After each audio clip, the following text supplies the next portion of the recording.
يا أيها الذين آمنوا اتقوا الله حق تقاته ولا تموتن إلا وأنتم مسلمون. يا أيها الناس اتقوا ربكم الذي خلقكم من نفس واحدة وخلق منها زوجها وبث منهما رجالا كثيرا ونساء واتقوا الله الذي تساءلون به والأرحام إن الله كان عليكم رقيبا.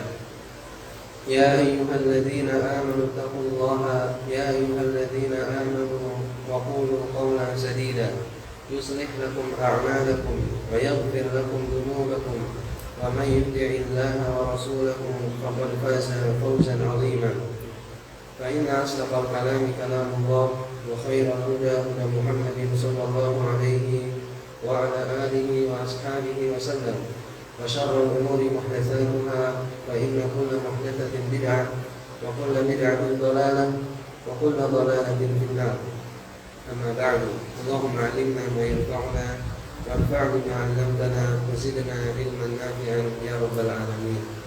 Hadirin Masjid Khidmatus Sunnah yang semoga Allah Jalla wa'ala memberikan rahmat pada kita semua. Alhamdulillah pada kesempatan kali ini kita masih bisa duduk bareng ya di majelis ini, majelis ilmu insya Allah yang penuh berkah ya. Insya Allah yang penuh berkah guna untuk mempelajari salah satu ilmu dari ilmu-ilmu agama yang bermanfaat. Dan tema kita pada pertemuan kali ini masih di ta'zimul ilmi, mengagungkan ilmu, mengagungkan ilmu. Dan buku yang dijadikan rujukan oleh kita adalah buku Khulasatu Ta'zimil Ilmi karya Syekh Shalih bin Abdullah bin Hamad Al-Utsaimin hafizahullah ta'ala. Dan kita di pertemuan pekan lalu sudah mengambil berapa ada? 5 atau 6? Sampai 6. Baik. Yang pertama itu mengagungkan wadahnya ilmu kemarin ya. Yang pertama kemarin mengagungkan atau mensucikan wadahnya ilmu dan dia hati ya. Kemudian yang kedua mengikhlaskan niat karena Allah ya, mengikhlaskan niat dalam menuntut ilmu. Dan disebutkan kemarin cara ikhlas untuk menuntut ilmu atau niat yang benar dalam menuntut ilmu, dia dengan melakukan 4 hal. Yang pertama berniat menuntut ilmu untuk menghilangkan kejahilan dari diri dia sendiri. Yang kedua menuntut ilmu dengan niat untuk menghilangkan kebodohan dari orang lain. Yang ketiga berniat menuntut ilmu untuk menjaga ilmu supaya tidak hilang dan tetap ada di tengah-tengah manusia. Yang keempat berniat menuntut ilmu untuk mengamalkan ilmu. Dan amal itu jadi samarah, buah ya, buah itu ilmu. Kemudian yang ketiga jam'u himmatin nafsi ilaih, mengumpulkan semangat dalam menuntut ilmu. Dan cara mengumpulkan semangat itu yang ada di hadis riwayat Muslim ya, ihris ala ma yanfa'u wasta'in billahi wa la ta'jiz. Bersemangatlah untuk melakukan apa yang bermanfaat, meminta pertolonganlah pada Allah. Kemudian yang ketiganya jangan putus asa dan menyerah. Kemudian yang keempat kemarin mencurahkan tenaga kita untuk menggali ilmu Al-Quran dan ilmu Sunnah ya. Untuk menggali ilmu Al-Quran dan ilmu Sunnah. Dan inilah ilmunya para salaf kemarin ya. Telah berlalu penukilan dari Abdullah bin Mubarak bahwa ilmu di zaman dulu lebih banyak. Adapun ilmu di zaman sekarang lebih sedikit, tapi omongannya yang banyak. Gitu ya. Dan telah berlalu juga perkataan Al-Qadiriyah Al-Yahsubi bahwa ilmu itu ada 2 doang. Ilmu itu cuma 2, ilmu kitab wa ilmu al-asar, ilmu Al-Quran dan ilmu asar. Kemudian bab yang kelima, adab yang kelima. Apa adab yang kelima kemarin? Berjalan dengan jalan yang menyenangkan kepada Allah. Adab yang kelima yaitu menempuh jalan yang menghantarkan menuju ilmu. Telah berlalu caranya adalah sebagaimana diungkapkan oleh Murtada Az-Zabidi. Yang pertama bihifdzi matnin jami'in lirrajih, menghafal buku ringkas untuk setiap disiplin ilmu. Kemudian yang kedua ta'khudhuhu ala mufidin nasih, kamu mempelajarinya di guru yang mengumpulkan dua sifat, mufid dan nasih ya. Kemudian yang keenam, yang kemarin terakhir dan barangkali itu perlu kita ulang ya pada kesempatan kali ini. Yang keenam, adab yang keenam adalah ri'ayatu fununihi fil akhdhi, memperhatikan bidang-bidang ilmu dalam belajar. Memperhatikan perhatian terhadap bidang-bidang ilmu untuk dipelajari. Kalau misalkan kita lihat di kebun yang luas, kita akan mendapati kebun itu semakin indah apabila kita bisa melihat keindahannya dari semua sisi. Begitupun ilmu. Semakin kita menggali ilmu, semakin kita mengetahui satu ilmu, dua ilmu, tiga ilmu, maka akan bertambah juga jamalul ilmi, keindahan ilmu. Dan perkataan Ibnu Al-Jauzi rahimahullah, beliau pernah mengatakan jam'ul ulumi mamduh, mengumpulkan ilmu adalah sesuatu yang terpuji. Dan juga telah berlalu wasiat dari Syekh Al-Allamah Ibnu Mani.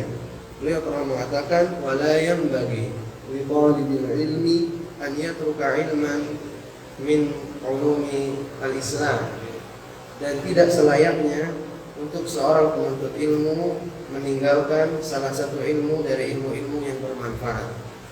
Kemudian beliau memberikan syarat, idza kana ya'lamu fi nafsihi quwwah, apabila ia merasa dirinya kuat untuk mempelajari ilmu-ilmu yang lain tadi. Dan cara memperhatikan perhatian terhadap cabang-cabang ilmu untuk mempelajarinya adalah dengan dua hal ya. Dan cara untuk memperhatikan cabang-cabang keilmuan, disiplin-disiplin ilmu untuk mempelajarinya adalah dengan dua hal. Yang pertama, taqdimul ahammi fal muhim, mendahulukan yang lebih penting, mendahulukan yang paling penting. Yang paling penting akidah atau fikih? Akidah. Yang paling penting akidah atau adab? Akidah. Seterusnya ya. Ini yang pertama ya, cara untuk memperhatikan disiplin-disiplin ilmu. Yang pertama dengan taqdimul ahammi fal muhim, mendahulukan yang paling penting. Misalkan ada ilmu yang seorang hamba tidak diberikan uzur untuk tidak mengetahuinya, itu adalah salah satu usul misalkan ya. 3 fondasi, man rabbuh, man dinuk, ma dinuk, sama man nabiyyu, siapa Tuhanmu, siapa nabimu, dan apa agamamu. 3 hal ini tidak boleh seseorang jahil terhadapnya. 3 hal ini seseorang harus mengetahuinya dengan dalil-dalilnya ya, siapa Tuhanmu, apa dalilnya, siapa nabimu. Ketika Nabi SAW telah wafat ya, dan tidak hadir di antara kita, maka kewajibannya adalah mengetahui nama dan nasabnya. Siapa nama nabimu, apa hak-haknya, apa kewajiban-kewajibannya, siapa istri-istrinya, yang mana dia adalah ibu-ibunya kaum mukminin. Kemudian apa agamamu? Agamamu itu seperti apa? Islam itu apa? Ya, apa dalilnya? Kita tahu ya, Islam ada 3 misalkan. Islam, iman, ihsan, agama. Apa dalilnya ya? Dan seterusnya. Hal-hal seperti itu yang harus menjadi perhatian utama ya, di kalangan para penuntut ilmu. Kemudian yang kedua, berkenaan dengan adab ini, yaitu memperhatikan bidang-bidang keilmuan disiplin-disiplin ilmu untuk mempelajarinya adalah akhdhu mukhtasarin fi kulli fannin. Ya, akhdhu mukhtasarin fi kulli fannin, mengambil buku yang ringkas untuk setiap disiplin ilmu.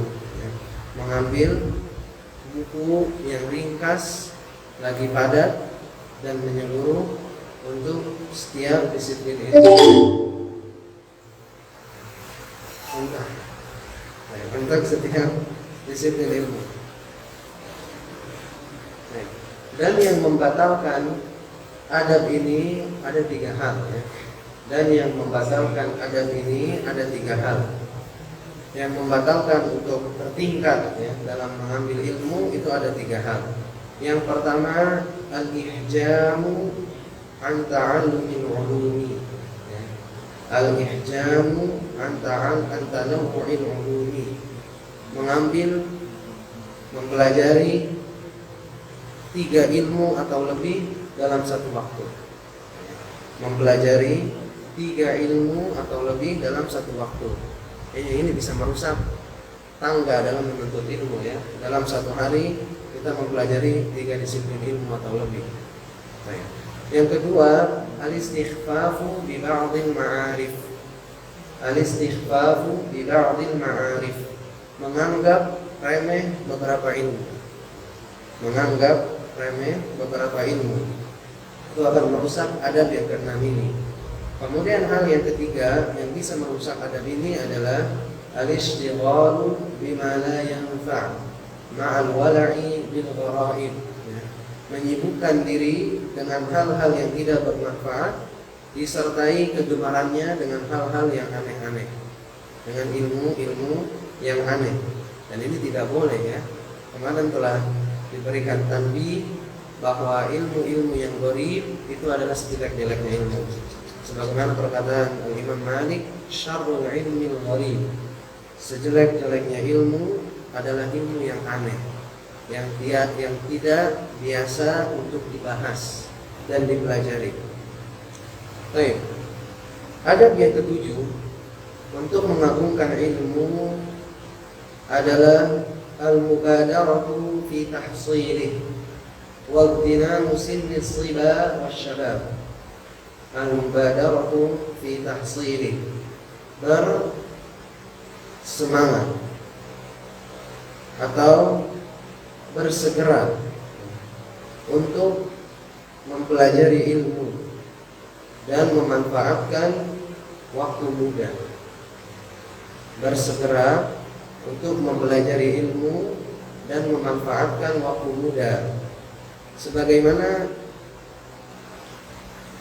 wujud mengamalkan kita dari firman Allah Tabaraka wa Ta'ala, fastabiqul khairat, sebagaimana perintah Allah Tabaraka wa Ta'ala di Al-Quran, fastabiqul khairat, bersegeralah untuk menuju kebaikan. Dan kita tahu perumpamaan yang sangat terkenal, ya, yang sering kita dengar, belajar di waktu kecil bagaikan mengukir di atas batu. Dan asalnya adalah perkataan Al-Hasan Al-Basri. Dan asalnya adalah perkataan Al-Hasan Al-Basri, seorang salaf tabi'ut tabi'in. Dia pernah mengatakan, at-ta'allumu fis sighari kan naqshi 'alal hajari. Belajar di waktu muda bagaikan mengukir di atas batu. Adapun belajar di waktu tua bagaikan mengukir di atas air. Wallahu a'lam dari mana, ya. Yang ada dari Al-Hasan Al-Basri adalah belajar ketika masih muda sebagai seakan-akan mengukir di atas batu, ya. Kemudian syekhnya menyebutkan 3 penyakit. 3 penyakit yang umumnya menyerang seorang pemuda. Yang pertama at-taswif, kata beliau, nanti pekerjaan. Saufa, nanti. Penyakit yang kedua yang beliau sebutkan, tulul amani. Tulul al-amani, panjangnya angan-angan. Angan-angannya banyak. Yang ketiga yang beliau sebutkan adalah ahlamul yaqadhah. Ahlamu al-yaqadhah. Ahlam itu mimpi-mimpi, al-yaqadhah orang yang terjaga.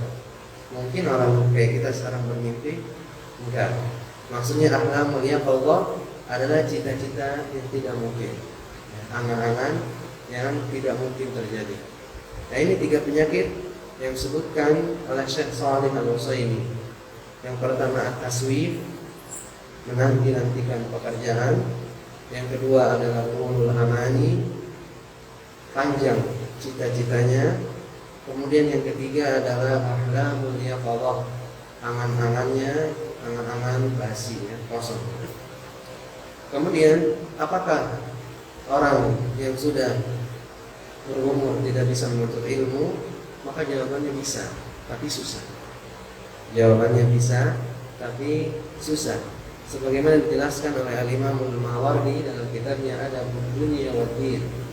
Beliau mengatakan seseorang yang menuntut ilmu ketika dia dewasa sulit karena 3 hal. Seseorang yang menuntut ilmu ketika dewasa, hal itu akan sulit karena 3 hal. Yang pertama, kata Imam Al-Mawardi, likasratis syawagil. Likasratis syawagil, beragamnya kesibukan. Yang kedua, ghalabatul qawatir, karena dominannya gangguan. Yang ketiga adalah takasulul ala'i, banyaknya tanggungan. 3 hal yang disebutkan oleh Al-Imam Al-Mawardi rahimahullah dalam kitabnya Adabud Dunya wad Din. Mengapa orang yang sudah berumur atau dewasa sulit untuk mendapatkan ilmu? Karena 3 hal, ya. Kathratus syawagil, beragamnya kesibukan. Yang kedua ghalabatul qawatir, dominannya gangguan-gangguan. Dan yang ketiga adalah takasuru al-ala'i, banyaknya tanggungan-tanggungan. Maka orang yang sudah berumur kemudian dia mempelajari ilmu, dia memiliki 2 hal. Apabila ia bisa memerangi 3 hal ini, ilmu akan mudah masuk baginya. Apabila seorang yang dewasa yang sudah berumur ingin mempelajari ilmu dengan memerangi 3 hal ini, beragamnya kesibukan, dominannya gangguan, dan banyaknya tanggungan, maka ilmu akan mudah masuk baginya. Sebagaimana keadaan para sahabat kita dulu, ya, sahabat Nabi Shallallahu Alaihi Wasallam, yang mana mereka tidak mengenal Islam, bahkan tidak mengenal ilmu kecuali ketika mereka telah berumur. Tapi apa yang terjadi? Mereka menjadi panutan kita dalam ilmu dan amal. Ibnu Mas'ud, Abu Hurairah. Ya, di zaman para ulama ada namanya Al-Qadhi Iyad Al-Yahsubi. Ketika taubat berumur 40 tahun, beliau tadinya seorang tukang tarik, begal. 40 tahun begal, ya. Kemudian di umur 40 tahun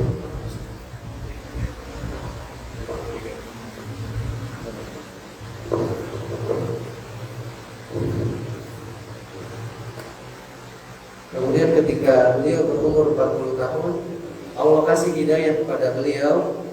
Kemudian beliau menjadi ulama yang sangat tersohor, Al-Qadhi Iyad Al-Yahsubi Al-Maliki rahimahullahu rahmatan wasi'ah. Keadaan kedua, kalau orang yang sudah berumur menuntut ilmu dengan tidak memerangi 3 hal ini, maka akan lambat. Maka daya serapnya terhadap ilmu akan lambat.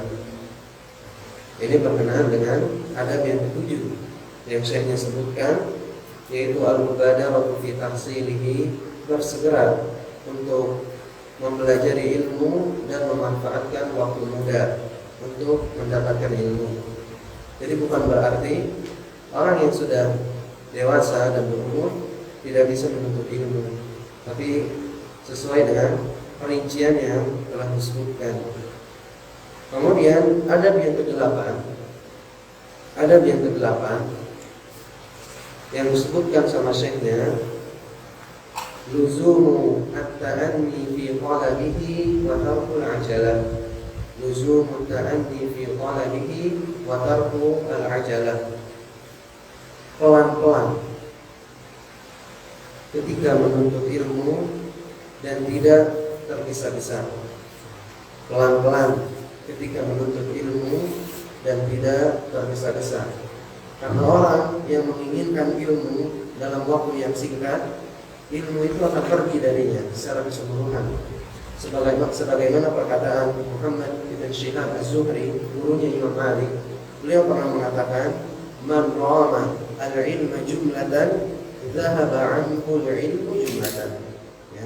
Barang siapa yang menginginkan ilmu dalam waktu singkat, maka ilmu itu akan pergi darinya dalam waktu singkat juga. Jadi kaidahnya adalah bersabar. Bahkan di antara kaidah yang sangat terkenal, man ista'jala syai'an qabla awani uqiba bi hirmani. Barang siapa yang ingin cepat-cepat mendapatkan sesuatu, dia akan dihukum untuk tidak mendapatkannya. Itu kaidah yang berjalan. Kenapa kita harus pelan-pelan ya dalam menuntut ilmu? Karena ilmu itu berat. Apa dalilnya ilmu itu berat? Allah Subhanahu wa taala berfirman di surat Al-Muzammil, "Inna sanulqi 'alaika qawlan tsaqila." Inna sanulqi 'alaika qawlan tsaqila. Sesungguhnya kami, kata Allah, akan memberikan kepadamu qawlan, perkataan yang berat. Apa maksudnya qawlan tsaqila? Al-Qur'an. Maksudnya adalah Al-Quran. Apabila Al-Quran yang mudah saja Allah sifatkan dengan sifat yang berat, maka bagaimana dengan ilmu selain Al-Quran? Allah Azza wa Jalla pernah mengatakan, "Walaqad yassarna al-Qur'ana lidzikri." Sungguh kami telah mudahkan Al-Quran. Apabila di surat Al-Qamar Allah mengatakan Al-Quran itu mudah, kemudian di surat Al-Muzammil Allah mengatakan Al-Quran itu adalah perkataan yang berat, maka bagaimana dengan selain ilmu Al-Quran, ilmu hadis, ilmu fiqh, ya, dan seterusnya? Maka itu berat. Maka oleh karenanya diperlukan kesabaran. Dan inilah hikmah kenapa Al-Quran diturunkan secara berangsur-angsur. Inilah hikmah kenapa Al-Quran diturunkan secara berangsur-angsur, supaya tetap di dada Nabi Muhammad SAW. Allah Jalla wa'ala berfirman di surat Al-Furqan, "Wa qala alladhina kafaru laula nuzzila 'alaihi al-Qur'an jumlatan wahidah kadzalika linutsabbita bihi fu'adak wa rattalnahu tartila." Orang-orang kafir dulu mengatakan, kenapa Al-Quran tidak diturunkan sekaligus, jumlatan wahidah? Kenapa Allah menurunkan Al-Quran secara berangsur-angsur? Apa hikmahnya? Allah sebutkan, kadzalika linutsabbita bihi fu'adak. Kami turunkan Al-Quran secara berangsur-angsur, kata Allah, linutsabbit, supaya kami teguhkan fu'adak, hatimu, dengan Al-Quran. Wa rattalnahu tartila, dan supaya kami bacakan Al-Quran dengan pelan-pelan. Paham ya kenapa Al-Quran diturunkan secara berangsur-angsur, supaya sedikit masuk ke dalam dada Nabi Muhammad SAW dan menetap.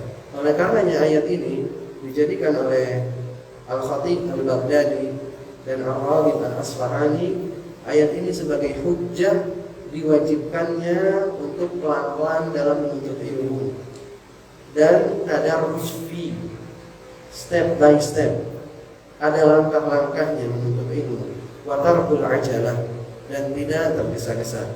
Jadi ayat ini jadi hujjah untuk 3 hal. Yang pertama, sabar, pelan-pelan dalam menuntut ilmu. Yang ketiga, tadarruj fi, melalui tangga-tangga ilmu. Dan yang ketiga, tidak tergesa-gesa. Apa dalilnya? Tadi di ayat Al-Furqan, ayat yang ada di surat Al-Furqan.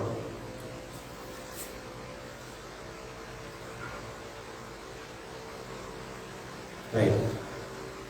Dan konsekuensi untuk adab yang ke-8 ini, konsekuensi adab yang ke-8 ini tidak tergesa-gesa dan pelan-pelan dalam menuntut ilmu, ya, dengan melakukan 2 hal. Konsekuensi melakukan adab yang ke-8 ini supaya kita pelan-pelan dalam menuntut ilmu dan tidak tergesa-gesa adalah dengan melakukan 2 hal. Yang pertama, al-buda'atu bil mudunil qisar fi fununil ilmi. Memulai dengan mempelajari matan-matan yang ringkas untuk di setiap disiplin-disiplin ilmu.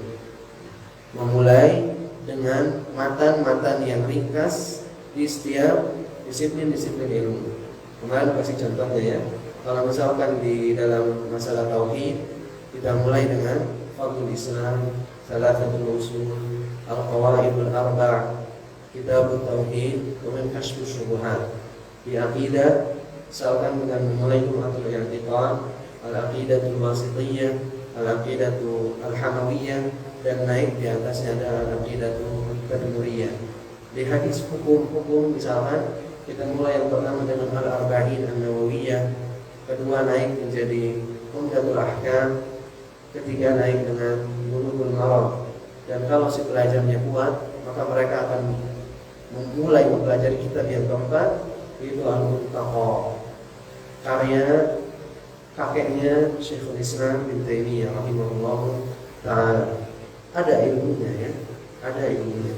Kemudian konsekuensi yang kedua, ketika kita menjalankan sabar menuntut ilmu dan tidak tergesa-gesa, tadi yang pertama memulai dengan matan-matan yang ringkas untuk di setiap disiplin-disiplin ilmu. Yang keduanya, al-i'radu an mutala'atil mutawwalah.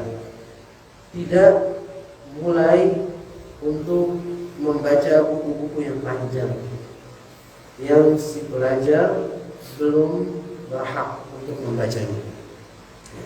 Tidak memulai untuk membaca buku-buku yang panjang yang dia belum pantas untuk membaca buku-buku panjang tersebut. Kita belajar pemula, misalkan sekarang mau baca Fathul Bari sendirian, tersesat. Kita sekarang mau baca di fikih, misalkan Al-Mughni karya Al-Imam Ibnu Qudamah, Al-Muwaffaq Ibnu Qudamah, tersesat. Kita sekarang di pemula mau membaca langsung ke kitab Al-Muntaqa dan syarahnya punya Syaukani, tersesat ya. Mulai dengan Al-Arba'in an-Nawawiyah, setelah selesai memahami, menghafalkannya, mengistinbatkan hukum darinya, mulai dengan Umdatul Ahkam, setelah itu naik ke Bulughul Maram, setelah itu naik baru ke Al-Muntaqa, setelah itu bebas mau bikin buku hadis-hadis hukum yang panjangnya dari sini sampai Tangerang ya, nah itu bebas. Cuman harus ada porsi yang kita perhatikan ya, juga sembarangan. Lagi semangat-semangatnya beli buku yang lebar-lebar, beli buku yang panjang-panjang, bakalan nggak terbaca nantinya ya. Mungkin itu akan jadi sebab untuk kita meninggalkan ilmu dan menganggap ilmu itu susah. Bukan, ilmu itu gampang. Ilmu itu gampang, cuma dia berat, tapi ilmu itu gampang. Kapan gampang? Ketika dia menuntut ilmu dengan jalannya. Ketika dia menuntut ilmu dengan jalannya. Oleh karenanya ada perkataan Abdul Karim Al-Rifai, ta'amul kibar summus sighar. Makanannya orang-orang dewasa adalah racunnya, racun untuk anak-anak kecil. Buku-buku yang panjang-panjang itu untuk kita para pemula itu racun. Adapun untuk ahlinya, buku itu adalah obat. Dan seterusnya. Kemudian adab yang ke-9 yang disebutkan sama Syekh Shalih Al-Utsaimin adalah as-sabru fil ilmi. As-sabru fil ilmi. Sabar terhadap ilmu. Sabar terhadap ilmu. Dan segala sesuatu yang berharga tidak didapatkan kecuali dengan kesabaran. Allah Jalla wa Ala berfirman, Ya ayyuhalladzina amanu isbiru wasabiru. Ya ayyuhalladzina amanu isbiru wasabiru. Wahai orang-orang yang beriman, sabar dan teruslah bersabar. Surat Ali Imran ayat 200. Dan Allah Subhanahu wa taala berfirman di tempat yang lain, sering kita baca ini insyaallah, surat Al-Kahfi, wasbir nafsaka ma'al ladzina yad'una rabbahum bil ghadati wal 'ashyi yuriduna wajhah. Sabarlah engkau bersama orang-orang yang berdoa kepada Tuhannya di pagi dan sore hari, yang mereka menginginkan wajah Allah. Sabarlah kamu bersama orang-orang yang berdoa kepada Tuhannya di waktu pagi dan sore hari. Apa kata Yahya bin Abi Katsir, salaf kita, ketika mentafsiri ayat ini? Beliau mengatakan, dia majalisul fiqh. Dia adalah majlis-majlis ilmu. Berarti tafsir ayatnya, sabarlah kamu bersama orang-orang yang berdoa kepada Tuhan mereka. Maksudnya adalah sabarlah kamu bersama orang-orang yang menuntut ilmu di waktu pagi dan siang hari. Dan beliau punya perkataan yang lain yang disorot oleh Imam Al-Bukhari dalam sahihnya, la yustaqa'ul ilmu bi rahatil jismi. Ilmu tidak akan diraih dengan badan yang bersantai-santai, dan itu betul. Dan sabar terhadap ilmu yang disebutkan sama syekhnya, sabar terhadap ilmu itu ada dua. Yang pertama, sabar ketika mempelajari ilmu, dan yang kedua adalah sabar ketika mengajarkan ilmu. Dan sabar terhadap ilmu itu ada dua macam. Yang pertama adalah sabar ketika mempelajari ilmu, hafalan membutuhkan kepada kesabaran. Memahami nas, memahami buku, memahami pelajaran membutuhkan kepada kesabaran. Menghadiri majelis-majelis ilmu membutuhkan kepada kesabaran. Memperhatikan hak-hak guru memerlukan kepada kesabaran, dan seterusnya. Yang kedua, sabar ketika mengajari ilmu. Yang kedua, sabar ketika mengajarkan ilmu. Menyampaikan ilmu kepada pelajar membutuhkan kepada kesabaran. Duduk untuk mengajarkan ilmu kepada para pelajar dibutuhkan kepada kesabaran. Memahami mereka supaya mereka bisa paham membutuhkan kepada kesabaran. Bahkan sabar terhadap kesalahan-kesalahan mereka, nah itu membutuhkan kepada kesabaran. Nah ini kesabaran itu perlu ya. Baik terdahulu ya, ada sebuah qasidah, bukan qasidah versi kita ya. Ada sebuah bait syair yang sangat dikenal oleh orang Arab terdahulu ya. As-sabru nada as-sabra hatta yastagisu as-sabru bis-sabri. Kata yang semakna ya. Sabar memanggil kepada kesabaran. Hingga sabar meminta tolong kepada kesabaran, atau sejenisnya.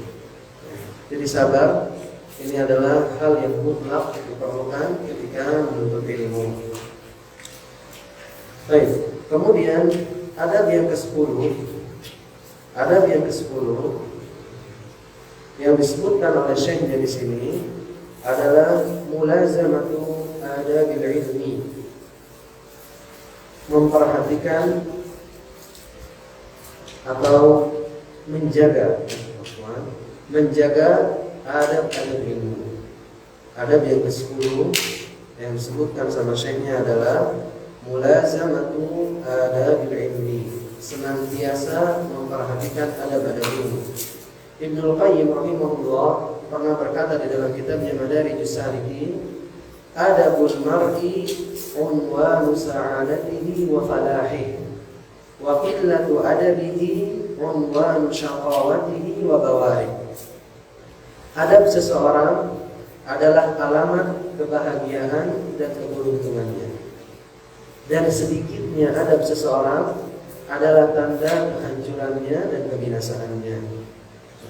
Kemudian Syekhnya menyampaikan beberapa bait, wal mar'u la yasmu bi ghairil adabi wa iyyakun dza hasabin wa nasabi.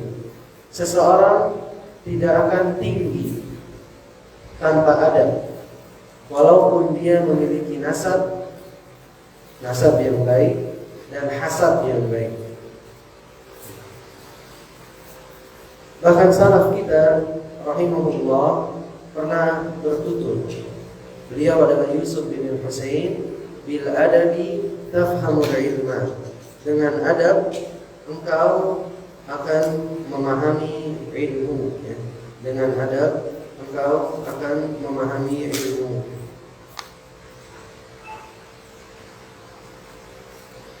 Dan perkataan salaf yang lain, rahimahullah, Ibnu Sirin rahimahullah pernah mengatakan, kanu yata'allamuna al-hadya kama yata'allamuna al-ilma. Seorang tabi'ut tabi'in, Ibnu Sirin pernah mengatakan, mereka terdahulu. Siapa mereka? Tabi'in. Tabi'in terdahulu, mereka mempelajari akhlak, adab, sebagaimana mereka mempelajari ilmu. Bahkan sebagian ulama ada yang lebih mendahulukan untuk mempelajari adab di atas ilmu.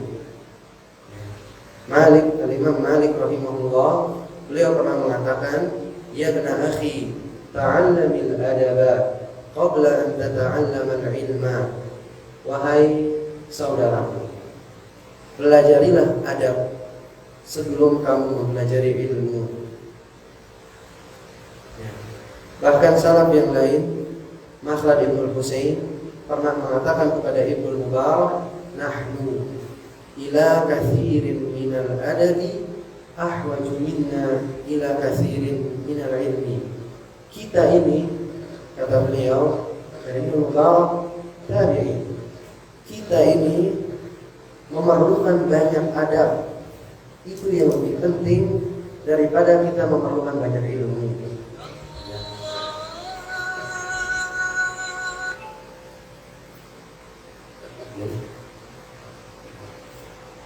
Nah, ini adab, ya. Bahkan para salaf mereka berwasiat untuk dipelajari, untuk diajarkan adab ini di tengah-tengah manusia. Dan mereka mengarahkan manusia seluruhnya untuk mempelajari adab.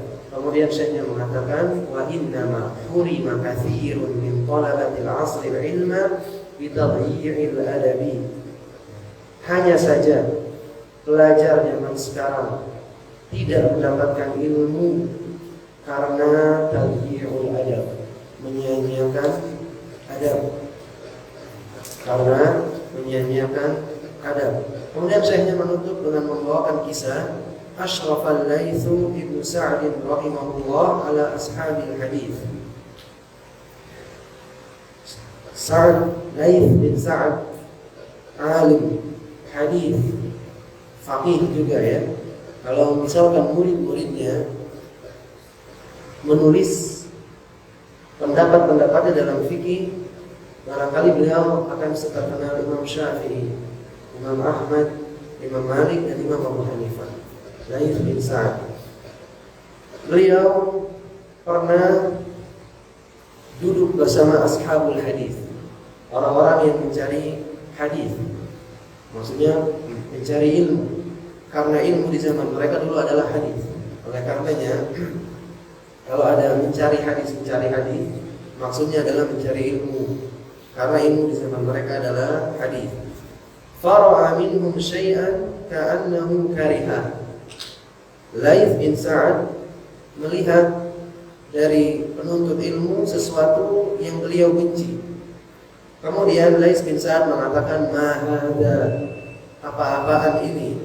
Antum ila yasirin minal adabi ahwaju minkum ila katsirin minal ilmi. Kalian itu kepada sedikitnya adab itu lebih perlu daripada banyaknya ilmu. Maka bagaimana kalau Al-Imam Lais bin Sa'ad melihat keadaan penuntut ilmu kayak kita sekarang, ya.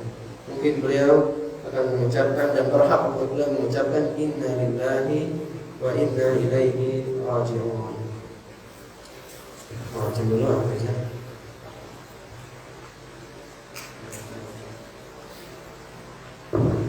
Salat dulu ya.